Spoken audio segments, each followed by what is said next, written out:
This Bigfoot sighting, or should I say Skunk Ape sighting, since the sighting comes out of Lake County, Florida, from January the 15th of 2012.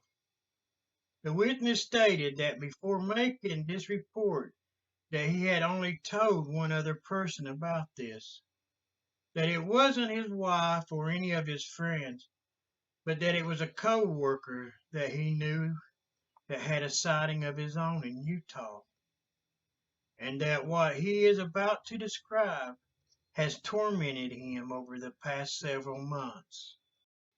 He says that he can't speak enough on just how much this encounter has affected him emotionally, but thanks to a good confidant, he is coming forward to share his sighting, hoping that this step will be the first in putting this incident behind him, so maybe he can get on with his life. He says that he didn't ask for this, and that if this event had been within his control, he would have never chosen to have such an experience. He said that his life was just fine with his previous view of reality, even being as screwed up as it was. Now, with all that said, the witness said that he grew up in a rural setting, that he loves the outdoors and nature.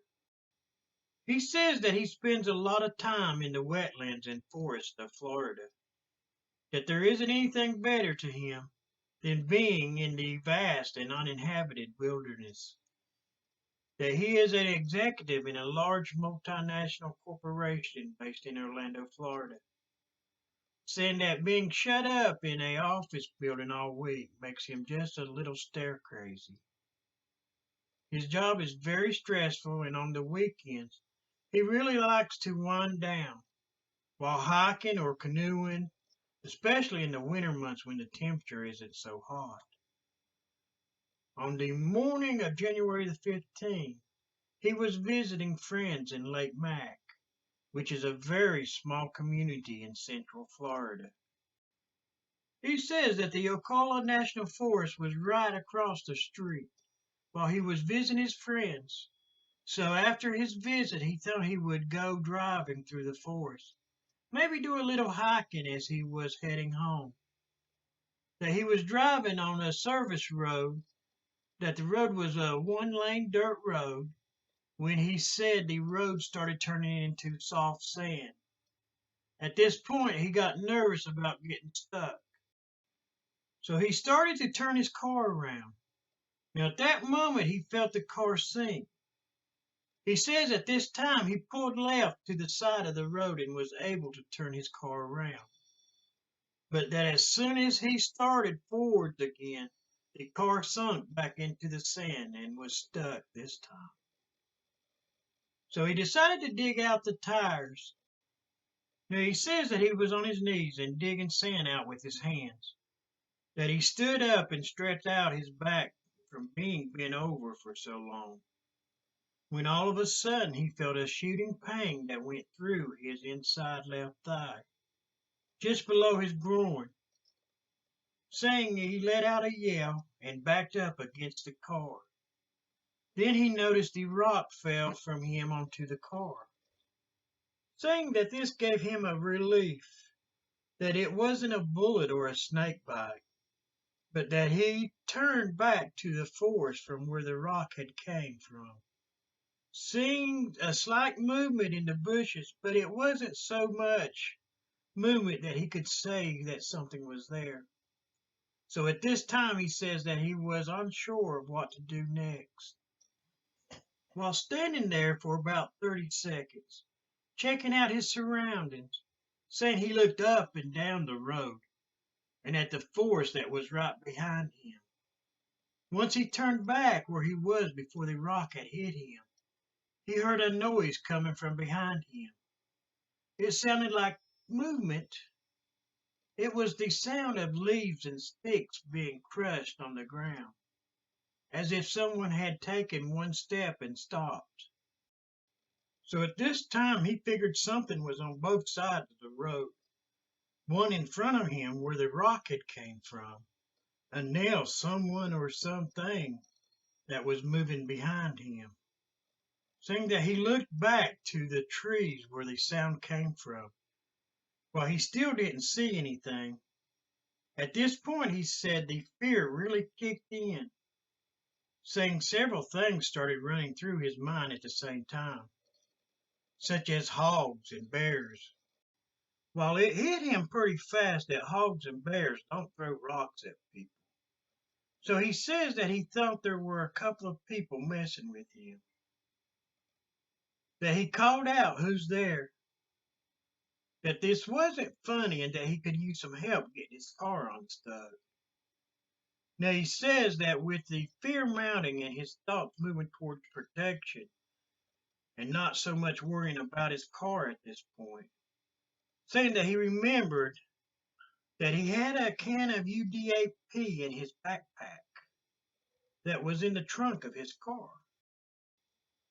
So he walked around his car to his trunk, opened and pulled out his backpack, saying that when he slammed the trunk shut, he again heard movement in the trees on the south side of the road, while also hearing movement from where the rock had came from.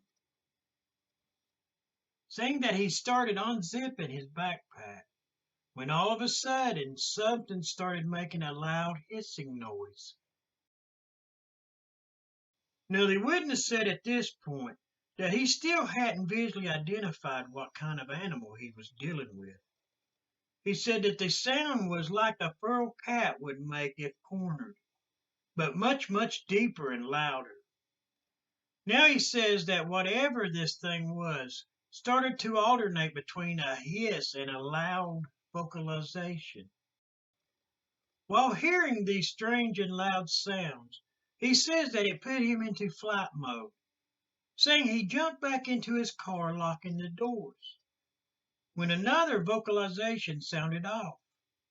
As the witness turned and looked out his passenger window towards where the sound had came from, this is when he got his first look at the creature, saying that this thing was about 15 feet into the woods.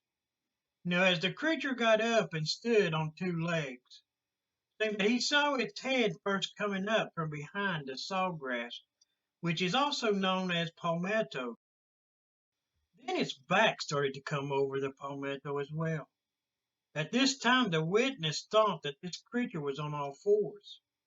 He says the palmetto was around about 4 foot tall, that this creature then used his long arms to push itself up onto its two legs.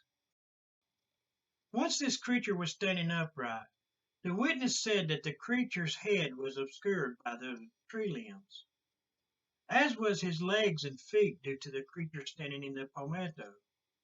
So at this point, the witness was looking at this creature's torso, only seeing through a 3 to 4 foot clearing between the palmetto and the branches of the trees. Now the witness said at this time he was totally petrified, that he started to look around his car, knowing the car was locked. The witness said that he still didn't feel safe, saying that he would estimate that this creature was around 8 foot tall, while being very bulky and massive through its chest, with the creature's arms being long and muscular. While looking at this creature, the witness said he didn't think this creature would have any problems ripping him from the car and tearing him to shreds. That he really didn't see this creature having much trouble with whatever it puts its mind to do to him. Saying that this creature also had a love handle, as he knows it, while its hair was black and gray, which appeared to be slicked down. He also said that he could see the lighter skin underneath the hair, saying that he thought the creature must have been wet, just by the way it looked to be slicked down, and the way the skin came through in places. Now he says after this creature stood there for a few seconds, it then hunched forwards and walked towards the east, parallel to the road, and disappeared into the trees. While this creature started walking, it put its right hand on a limb. which allowed the witness to get a glimpse of it, saying that this thing had about 3-inch hair hanging off of its wrist area. While the witness also said he saw the creature's palms as its arms swung upwards, that its color was a light gray to even an off-white. Now the witness said that as it was moving through the brush and trees, he could see some of the trees move and shake as it moved along, saying that the creature stopped again after moving 15 to 20 feet along the road. The vocalization and the hiss had stopped at this point, with everything becoming completely silent. After about a minute of witnessing no more movement, he saw a tiny portion peek out from the pine tree that was about 20 feet up the road from where he was. He couldn't see any details about the creature at this time.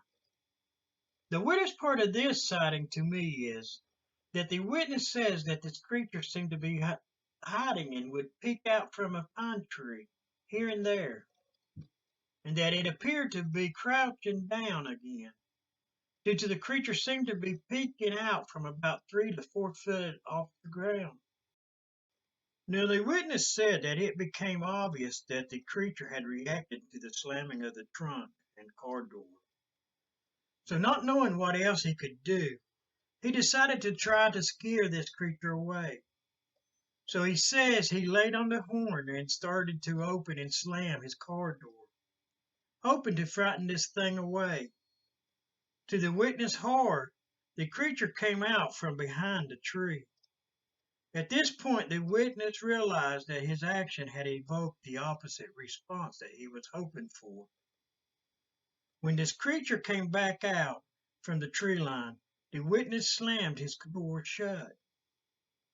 At this time, the creature reared back and threw a softball-sized amount of brown, slimy, and lumpy material onto the hood of his car, saying that it had a consistency of wet peanut butter.